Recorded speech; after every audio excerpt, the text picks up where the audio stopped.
of you who just got his Tourette's diagnosis. And then I ask you, what do you do?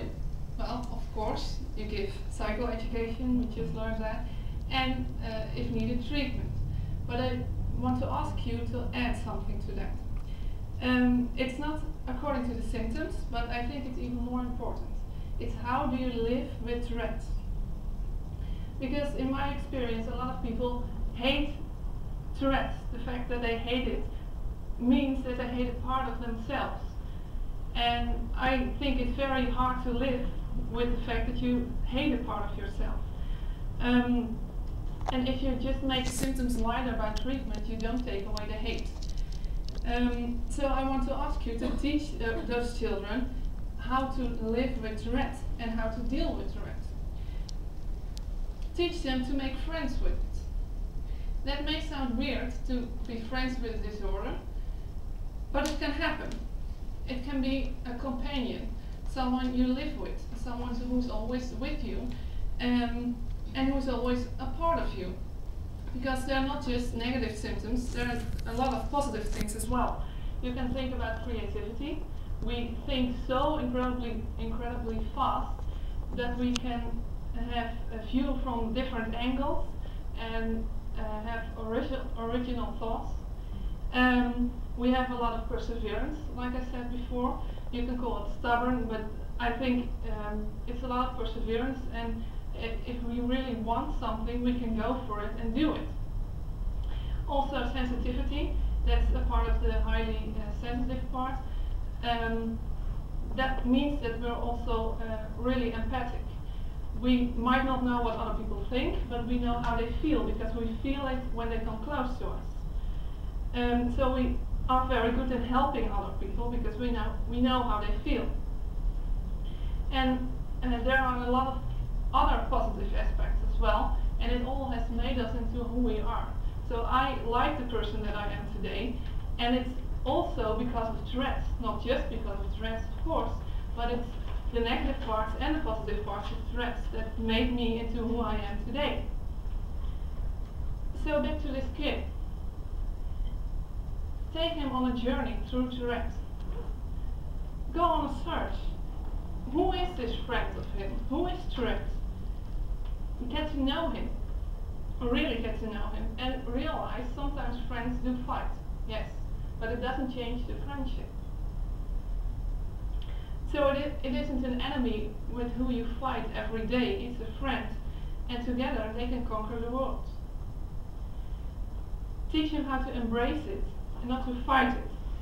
Because life doesn't end with the Tourette syndrome diagnosis, but a lot of people do think, not just the kids but the parents as well, do think life ends with the Tourette diagnosis. Life may be a bit more difficult, but it doesn't mean impossible. You just have to learn how to believe in yourself. All through my teens, I could name a positive part of Tourette, and that's that it gave me friends. It gave me friends who had Tourette as well. I met a few young girls just like myself with Tourette, and I communicated with them online. I didn't know where they lived. I didn't need to know. I just needed to know that they were there for me, and they were. And to this day, I'm still in contact with 3 of these girls.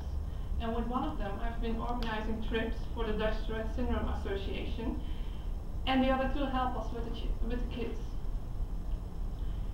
We want to give them the same experience that we had, and you can give them as well. Because they are not alone. A lot of kids with Tourette think they are the only one. Well, we all know that's not true. And you can tell them that. You are not alone. And it can be really rewarding to a lot of children to speak with, well, kids their own age about Tourette. Every year on these trips, I have children coming up to me and say, I am glad I have Tourette, because otherwise I would have missed this day. And I wouldn't want that. So how do they get from thinking it's the end of the world to this? Well, with your help. I was that kid. And I think I've been very lucky with my doctors and therapists because they always gave me the feeling that they believed in me. They gave me trust and they taught me how to deal with Tourette. To this day, I still remember the day that my neurologist told me about behavioral therapy. She said I had to work hard, it wasn't easy, and it didn't even work for everyone. But she believed in me, and she thought I could do it. That's now 12 years ago. And it wasn't just her. When I went to this therapy, Kana was there, and she always kept telling me that I could do it. And even later on, when I got depressed, I had a psychologist who didn't know a lot about Tourette, but she made the effort, and she did her research because she wanted me to be happy. And even when I didn't believe in my own life anymore, she did, and she helped me. Of course, I'll always have friends and my family, and they will help me every minute of the day. But they can only do so much, because you need professionals, like you. Yeah. And all my life, I've had those professionals. And I can truly say I've had the best ones. From the teacher I got when I got diagnosed, to my general practitioner, my physical therapist, who helped me with a lot more than just the physical pain of my tics, my parents, my sister, my friends, and everyone I forget. Without them, I wouldn't be here right now. And it breaks my heart that other kids aren't that lucky, because I hear it every week.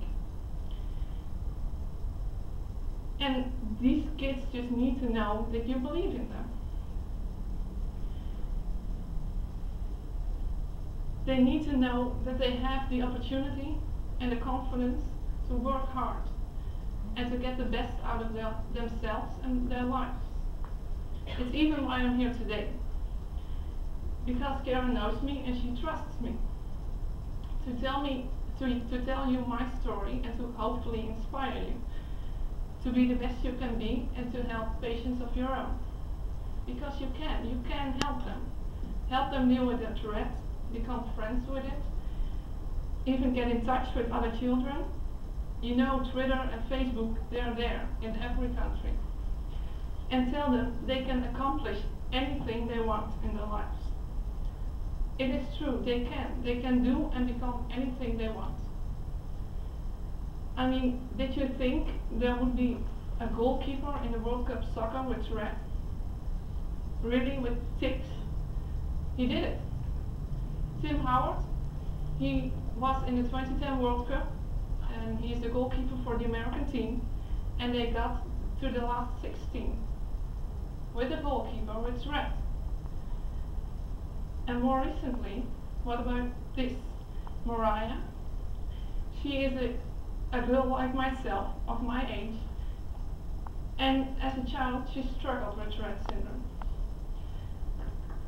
And she even got bullied, but she had a dream. She wanted to be Miss America.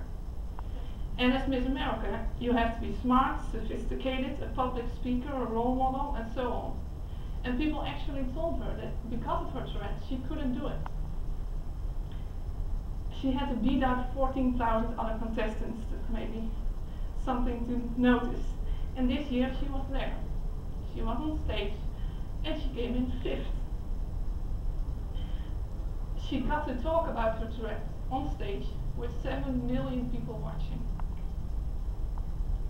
And what about me? At the age of 16, now 8 years ago, at the start of my depression, I wrote down in my diary that I wanted to travel the world to talk about Tourette. And look where I am right now. Kids with Tourette dream so big, and they have an amazing imagination. So please tell them their dreams can come true. It is time for you to help them, to teach them and to believe in them. Tell them about the stories, about the ones who did it before. Tell them about Tim, about Mariah, and about me. Thanks.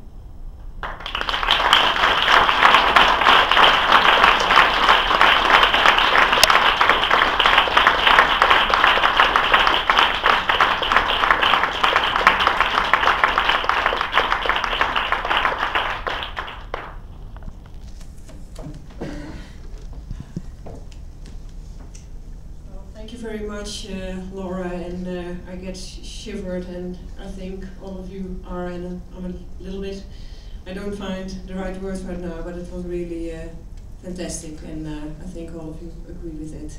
Yeah, just give me a hug. Because we believe in her and we believe in our work and what we do. Well, I think this is a right moment to end the first day. I thank you all for your attention, and well, I think there's a drink right now and we can discuss further, and we see each other tomorrow for the training of the therapies. Thank you, Laura. Thank you all. See you tomorrow.